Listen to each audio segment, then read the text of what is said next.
Job లేక ఇబ్బంది పడుతున్నారా? అయితే మెడికల్ కోడింగ్ మీకు మంచి ఆప్షన్. వెంటనే కాల్ చేసి కోర్సులో జాయిన్ అవ్వండి. Welcome to Vishnu talks. నేను మీ విష్ణు. ఈ మధ్య కాలంలో ఫ్యాటీ లివర్ అనే అనారోగ్య సమస్య గురించి ఎక్కువగా మాట్లాడుకుంటున్నారు. దాదాపు ప్రతి 10 మందిలో 5-6 మంది వరకు కూడా ఈ ఫ్యాటీ లివర్ అనే అనారోగ్య సమస్యతో బాధపడుతున్నారు. అసలు ఫ్యాటీ లివర్ అంటే ఏంటి? ఈ ఫ్యాటీ లివర్ అనే అనారోగ్య సమస్య మన శరీరంలో ఉందని మనం ముందే ఎలా గుర్తించాలి? ఒకవేళ ఈ ఫ్యాటీ లివర్ అనే హెల్త్ కంప్లైంట్ మన శరీరంలో ఉందని తెలిసి కూడా నిర్లక్ష్యం చేస్తే ఆ తరువాత ఎటువంటి అనారోగ్య పరిణామాలను ఎదుర్కోవాల్సి ఉంటుంది.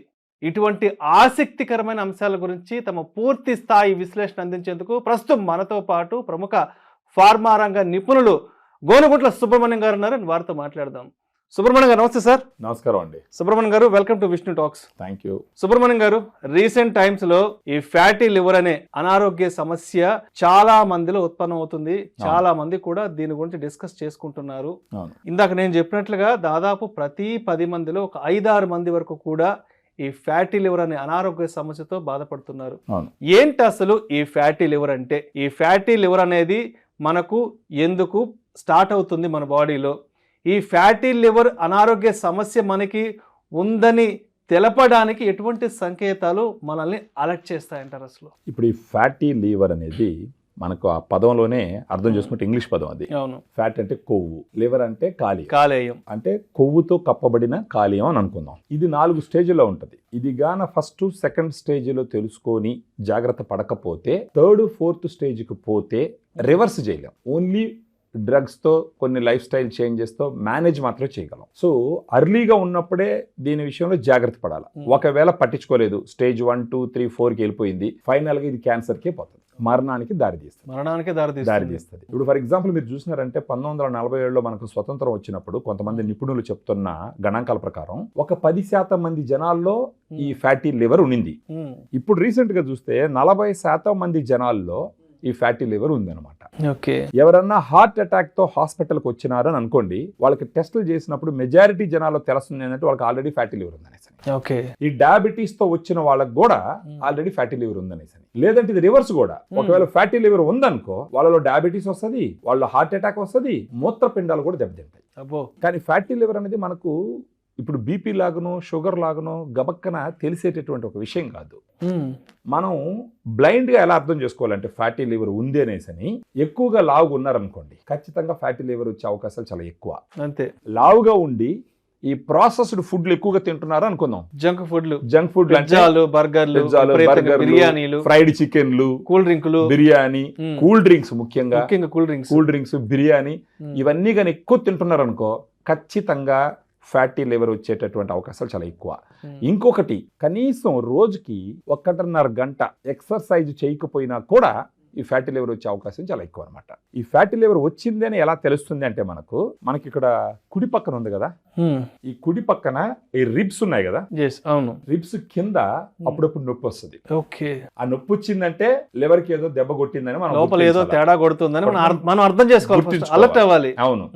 లేదంటే ఎక్కువగా అలసట పడిపోతున్నారు, బాగా అలసట వచ్చేస్తా ఉంది, 4 మెట్లు ఎక్కిన ఆయాసం, ఎక్కువ అలసట వచ్చింది. దానికి కూడా వన్ ఆఫ్ ద సిమ్టమ్ ఏంటంటే ఈ ఫ్యాటీ లివర్ ఉందనేసి మనం గుర్తించాలన్నమాట. ప్రత్యేకించి స్టేజ్ 4 గురించి ఒక క్లుప్తంగా చెప్తాను. Stage 1 simple fatty liver stage అనమాట. అప్పుడు ఏముంటది, అక్కడ కొవ్వు ఉంటుంది ఒక రవ్వ. స్టేజ్ 2కి వచ్చే తలకి ఏమవుతుందంటే నాన్ ఆల్కహాలిక్ స్టియాటో హెపటైటిస్ అంటారు. అంటే దాని అర్థం ఏంటంటే ఈ కొవ్వు వల్ల కొంచెం ఈ కాలియం వాపు పెరిగిందని అర్థం, వాస్తుంది అనమాట ఈ కొవ్వు వల్ల. 3వ స్టేజ్ ఏమంటారంటే ఫైబ్రోసిస్ అంటారు. ఫైబ్రోసిస్ అంటే ఏంటంటే ఈ వాపు ఎక్కువైపోయి చాలా రోజులు ఈ వాపు ఉండి లివర్ వాయడంతో పాటు, కాలియం వాయడంతో పాటు దాని చుట్టుపక్కల ఉన్న రక్తనాళాలు కూడా వాసిపోతాయి అనమాట. ఫైబ్రోసిస్ స్టేజ్కి వెళ్ళిందంటే రివర్స్ చేయడం కష్టం. ఓన్లీ మేనేజే చేయగలరు, కొన్ని లైఫ్ స్టైల్ చేంజెస్ తో, కొన్ని డ్రగ్స్ తో మేనేజే చేయగలరు. ఇంకా ఫైనల్ స్టేజ్ లివర్ సిరోసిస్. ఆ సిరోసిస్కి వెళ్ళిపోయిందంటే కాలియం మొత్తం ముద్దలాగా తయారైపోతుంది. వాపు వచ్చేసి ఆ కణజాలం అంతా పగిలిపోయి ముద్దలాగా తయారవుతుంది. దాని ఫైనల్ స్టేజ్ అంటారు. ఇంకా ఫైనల్ గా క్యాన్సరే. ప్రత్యేకించి 50 సంవత్సరాల వయసు దాటి ఒకవేళ ఊబకాయం ఉండి అలసట ఎక్కువ వస్తుంది, అప్పుడప్పుడు కుడి పక్కన ఈ రిబ్స్ కింద నొప్పి వస్తుందంటే ఖచ్చితంగా ఫ్యాటీ లివర్ ఉందని చెప్పేసి గుర్తించాలి. సో ఇప్పుడు మీరు ఒక 4 స్టేజెస్ చెప్పారు కదా. అవును. ఇప్పుడు ఈ 1వ స్టేజ్ నుంచి ఈ 4వ స్టేజ్ వరకు, అంటే క్యాన్సర్ ముదిరి పాకాన పడే వరకు ఎంత సమయం పట్టొచ్చు అంటారు? ఎంత టైం తీసుకోవచ్చు ఈ 4 స్టేజ్లు రీచ్ అవ్వడానికి? సైలెంట్గా ఉంటుంది. అది 5 సంవత్సరాలు పట్టచ్చు, 10 సంవత్సరాలు కూడా పట్టచ్చు. ఓకే. మనం చేయాల్సింది ఏంటంటే సింపుల్ ఒక్కటి గుర్తుంచుకోవాలి. మన ఊబకాయంగా ఉన్నాం అనుకోండి, ఒబేసిటీగా ఉన్నాము అని అనుకోండి, సంవత్సరానికి ఒకసారన్నా సరే లివర్ ఫంక్షన్ టెస్ట్ చేయించుకోవాలి. ఇప్పుడు మామూలుగా ఫ్యాటీ లివర్ టెస్టులు చేసుకోవడానికి ఒక కాస్ట్లీ, కానీ మనకు హైదరాబాద్ నగరంలో ఒక ప్రముఖ హాస్పిటల్లో గ్యాస్ట్రోఎంట్రాలజీకి సంబంధించి వాళ్ళు ఆర్టిఫిషియల్ ఇంటెలిజెన్స్ ను వాడుతున్నారు. అది ఎలా వాడతారంటే సింపుల్ వచ్చేసి కంప్లీట్ బ్లడ్ కౌంట్ టెస్ట్ ఒకటి చేస్తారు, దాంతో పాటు లివర్ ఫంక్షన్ టెస్ట్ చేస్తారు, తర్వాత లిపిడ్ ప్రొఫైల్ చేస్తారు, దాంతో పాటు ఈ లిపిడ్ ప్రొఫైల్ ఈ 4-5 టెస్టులు చేస్తారు. చేసి ఆ డేటాని ఆర్టిఫిషియల్ ఇంటెలిజెన్స్ కి ఇస్తారనమాట. ఓకే. అది ప్రిడిక్ట్ చేసి చెప్తుంది వీళ్ళకి లివర్ కొవ్వుతో ఉందని చెప్పేసి. Fatty liver, non alcoholic fatty liver అంటారు. అంటే ఆల్కహాల్ తాగడం వల్ల కొవ్వు వచ్చేది వేరు, ఇది ఆల్కహాల్ తాగకుండానే కొవ్వు వస్తుంది అనమాట కాలేయంలో. సో సంవత్సరానికి ఒకసారైనా సరే టెస్ట్ చేయించుకోవడం మంచిది. ఓకే. లేదు అంటే ఒకవేళ ఇప్పుడు డయాబెటీస్ ఉంది, ఖచ్చితంగా మీరు లివర్ ఫంక్షన్ టెస్ట్ అప్పుడప్పుడు చేయించుకుంటారా, ఫ్యాటీ లివర్ సంబంధించి టెస్ట్ చేయించుకుంటూ ఉండాలా. లేదు కార్డియాక్ ఇష్యూస్ ఉన్నాయి, వాళ్ళు కూడా చేయించుకోవాలా. సార్, జంక్ ఫుడ్ విషయానికి వస్తే ఈ కామర్స్ వెబ్సైట్స్, యాప్స్ వచ్చాక చాలా మంది అసలు ఇంట్లో 2 పూటల 3 పూటల వంట వండుకోవడం మానేశారు. కరెక్ట్. అప్పుడప్పుడు ఈ స్విగ్గీలు, జొమాటోలు కొన్ని రిపోర్ట్స్ ఇస్తుంటాయి. అంటే ఒక నెల వ్యవధిలో ఎక్కువగా ఏ కస్టమర్ నుంచి ఎటువంటి ఆర్డర్స్ వచ్చాయి, ఎన్ని బిర్యానీలు వచ్చాయి. జనాలు అసలు ఇంట్లో వండుకొని తినడం అనే కాన్సెప్ట్ పూర్తిగా వదిలేశారు. అదొక ఓల్డ్ ఫ్యాషన్ అయిపోయింది. ఈ ఆన్లైన్ ఫుడ్లు, ఈ ప్రాసెస్డ్ ఫుడ్లు స్టైల్ అని అనుకుంటారు కానీ వాళ్ళు, కానీ ఎక్కడ లేని ఇలాంటి ఫ్యాటీ లివర్ డిసీజ్ని తీసుకొచ్చి పెడుతున్నాయన్న విషయం మనం అందరం విస్మరిస్తున్నాం యాక్చువల్గా. అది ఈవెన్ స్కూల్ చిల్డ్రన్స్లో కూడా, పిల్లల్లో కూడా, స్కూల్కి పోయే పిల్లల్లో కూడా ఇంచుమించు 40% పిల్లల్లో ఫ్యాటీ లివర్ ఆల్రెడీ ఉంది. ఈ వయసులోనే వాళ్ళకి ఫ్యాటీ లివర్ ఉంటే రేపు పెద్ద అయిన తర్వాత వాళ్ళ పరిస్థితి ఏంటి? సో ఇదంతా ప్రతి ఒక్కరు గమనించాలి యాక్చువల్గా. బిర్యానీ తినే ముందు చేతిలో కూల్ డ్రింక్ సీసా లేకపోతే తాగరు, తినరు. ఇంకొంతమంది ఏం చేస్తారంటే బిర్యానీ తిని చెయ్యి కడిగిన వెంటనే ఏ కాఫీయో టీయో కొంతమంది తాగుతారు. అవును. ఈ కాఫీ టీ తాగిన తర్వాత మళ్ళీ ఇంకోటి ఏదో కూల్ డ్రింక్ తాగుతారు, ఇంకేదో పాన్ మసాలా గుట్కా ఏదో నవ్వుతారు. అంటే అసలు ఆ లోపల ఉన్న జీర్ణ వ్యవస్థ పరిస్థితి ఏంటని ఎవరు ఆలోచించట్లేదు. ఒక ప్రముఖ గ్యాస్ట్రోఎంట్రాలజిస్ట్, దేశంలోని గొప్ప పేరున్న ఆయన దీన్ని తగ్గించుకోవడానికి, దీని బారిన పడకుండా ఉండడానికి కొన్ని జాగ్రత్తలు చెప్పినాడు ఆయన. ఈ సందర్భంలో మనం మాట్లాడుకోవాలి తప్పనిసరిగా. ఎందుకంటే వాళ్ళు వచ్చేసి జన్యువులకి సంబంధించి టెస్ట్ ఒకటి చేస్తారు. ఓకే. మన ప్రతి ఒక్కరికి ఒక జన్యు క్రమం ఉంటుంది. ఆ జన్యు క్రమం అనేది జీవితాంతం మారదు. అది ఆ జన్యు క్రమాన్ని ఆధారంగా చేసుకొని ఒక ప్రిడిక్షన్, అంటే కాబోయే 10 సంవత్సరాల్లో నీకు డయాబెటీస్ వస్తుందా, ఫ్యాటీ లివర్ వస్తుందా, క్యాన్సర్ వస్తుందా ప్రిడిక్ట్ చేస్తారనమాట. అదొక 5,000 రూపాయలు ఎంత అవుతుందంట. అది అలాంటి టెస్టులు చేసుకోమని ఎంకరేజ్ చేస్తున్నారు. తర్వాత వైద్య రంగంలో జరుగుతున్న విప్లవాత్మక మార్పుల గురించి కూడా చెప్పినాడు అనమాట. రాబోయే రోజుల్లో ఎలాంటి మార్పులు వస్తాయి, ప్రజలకు ఇది మేలు చేసేది అది. వాటిల్లో చెప్తూ ఒక కొత్త రకమైన థెరపీ గురించి చెప్పినాడు ఆయన. ఏంటంటే మలం క్యాప్సూల్, మలంతో మందు అనమాట. దాన్ని క్రాప్స్యూల్స్ అంటారంట. క్రాప్స్యూల్స్ అనేసి. అంటే రీసెర్చ్ జరుగుతుంది, మంచి ఫలితాలు వచ్చినాయి. తొందరలో అంటే అది ఆల్రెడీ వాడడం మొదలుపెట్టినారు కొంతమందిలో. అమెరికాలోను, ఇండియాలో వచ్చి ఓన్లీ హైదరాబాద్లోని ఈ ఇన్స్టిట్యూట్లోనే జరుగుతుంది. అది ఇంకెక్కడ జరగట్లేదు. ఇప్పుడు ఫర్ ఎగ్జాంపుల్ లావుగా ఉన్నారనుకో, ఏం చేసినా లావు తగ్గట్లేదు. సన్నగా ఉండరనుకో, వాళ్ళ మలం నుంచి క్యాప్సూల్ తయారు చేస్తారు. మలంతో కూడా క్యాప్సూల్, మలం నుంచి అంటే క్యాప్సూల్ గా ఇస్తే కాదని చెప్పేసి దాన్ని పౌడర్ గా మారుస్తారనమాట. దాన్ని పౌడర్ గా మార్చి లావుగా ఉండే వాళ్ళకి దీన్ని ఇస్తారు. అంటే ఇంటానికి కొంచెం ఎబ్బెట్టుగా ఉంటదే కానీ దీనివల్ల చాలా మంచి ఫలితాలు వస్తున్నాయి. ఆ మలం నుంచి కొంత బ్యాక్టీరియాని వాటిని సపరేట్ చేసి దాన్ని పౌడర్ గా మార్చి లావుగా ఉండే వాళ్ళకి ఇస్తారనమాట 1 సంవత్సరం పాటు. అప్పుడు ఈ లావుగా ఉన్న వాళ్ళు సన్నగా తయారవుతారు. అమెరికాలో ఇంకొక పరిశోధన చేస్తున్నారు. అల్సరేటివ్ కొలైటిస్ ఉన్నటువంటి ఒక వ్యక్తికి, ఆరోగ్యకరమైనటువంటి ఒక వ్యక్తి మలం నుంచి క్యాప్సూల్ అంటే పౌడర్ లాగా తయారు చేసి ఈ అల్సరేటివ్ కొలైటిస్ ఉన్న వాళ్ళకి ఇస్తే అల్సరేటివ్ కొలైటిస్ పోయింది.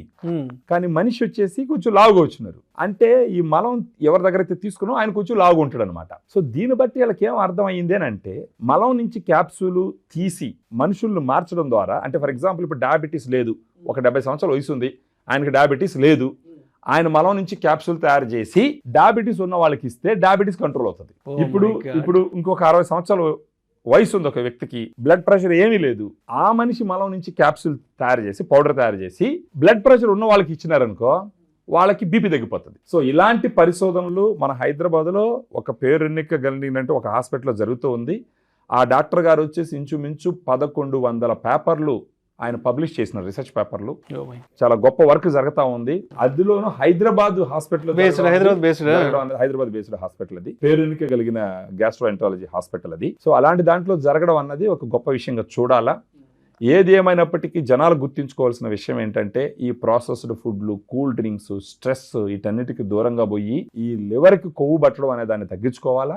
రాబోయే రోజుల్లో ఈ పరిశోధనలన్నీ ముమ్మరంగా ఊపందుకొని అవి 10 మందికి అందుబాటులోకి వచ్చినాయంటే చాలా మందికి మంచి జరిగేటటువంటి ఒక అవకాశం ఉంది. కానీ సైలెంట్ గా ఈ ఫ్యాటీ లివర్ అన్నది చాలా మందిని వేధించేటటువంటి సమస్య. ఇక మీదట జనాలు తేరుకొని డాక్టర్ల దగ్గర కలిసి, సార్ నాకేదైనా ఫ్యాటీ లివర్ ఉందా చెక్ చేయండి. ముఖ్యంగా లావుగుండేవాళ్ళు, ప్రాసెస్డ్ ఫుడ్ తినేవాళ్ళు, డయాబెటీస్ ఉన్నవాళ్ళు, హార్ట్ ఇష్యూస్ ఉన్నవాళ్ళు కూడా. ఇప్పుడు ఇది ఎట్లా ఉంటుందంటే ఫ్యాటీ లివర్ ఉంది, డయాబెటీస్ వస్తుంది, బీపీ వస్తుంది, హార్ట్ రిలేటెడ్ డిసీజెస్ వస్తాయి, మూత్రపిండాలు దెబ్బతింటాయి. లేదా డయాబెటీస్ ఉంది వాళ్ళకి ఫ్యాటీ లివర్ వస్తుంది, లేదా హార్ట్ డిసీజెస్ ఉన్నాయి వాళ్ళకి ఫ్యాటీ లివర్ వస్తుంది, మూత్రపిండాల సమస్యలు ఉన్నాయి వాళ్ళకి ఫ్యాటీ లివర్ వస్తుంది. సో ఈ రెండు ఇంటర్లింక్డ్ అనమాట. చివరిగా మీరు చెప్పారు కదా మలంతో క్యాప్సూల్ అంటే, ఇప్పటివరకు క్యాప్సూల్స్ మందులు అనేవి వివిధ రకాల మొక్కల నుంచో, వివిధ రకాల కాయగూరల నుంచో, పండ్ల నుంచో, చేపల నుంచో, లేదంటే వివిధ రకాల జంతువుల నుంచి ఇప్పటి వరకు మనం క్యాప్సూల్స్ కానీ మెడిసిన్స్ కానీ తయారు విన్నాం. బట్ మలం నుంచి కూడా ఒక ఉపయోగకరమైన బ్యాక్టీరియాని సేకరించి, ఆ బ్యాక్టీరియా ఇప్పుడు మీ కడుపులో ఉన్న బ్యాక్టీరియా అదే సేమ్ బ్యాక్టీరియా నా కడుపులో ఉండదు. అంటే అది ఒక్కొక్కర శరీరంలో ఒక్కో రకంగా ఉంటుంది బ్యాక్టీరియా. అంటే ప్రోబయాటిక్స్ అంటాం మనం. అంటే బ్యాక్టీరియా మన శరీరంలో ఎట్లుంటుంది అంటే ఒక 15% బ్యాడ్ బ్యాక్టీరియా, 85% గుడ్ బ్యాక్టీరియా ఉంటుంది. మనకు యాక్చువల్గా మనం చూస్తే మనం బ్యాక్టీరియాలను మోసేటటువంటి ఒక షిప్, మన సెల్ కన్నా కూడా మన శరీరంలో బ్యాక్టీరియాలు ఎక్కువ ఉంటాయి.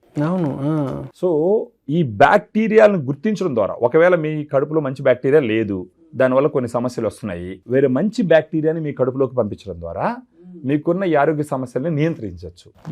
సో ఇలాంటి రీసెర్చ్ ఒకటి జరుగుతూ ఉంది హైదరాబాద్లో, ఆ ఇన్స్టిట్యూట్లో. తొందరలో అందరికీ మంచి జరగాలని కోరుకుందాం. ఏది ఏమైనప్పటికీ ఇప్పుడు మన చేతిలో ఉన్న విషయాలు ఏంటంటే ఇలాంటి ప్రాసెస్డ్ ఫుడ్లు, కూల్ డ్రింక్స్, తర్వాత ఆల్కహాలు ఇవన్నీ తగ్గించి ఈ ఫ్యాటీ లివర్ బారిన పడకుండా జీవన విధానాన్ని మార్చుకొని ఎక్సర్సైజ్ ముఖ్యంగా చేయాలి.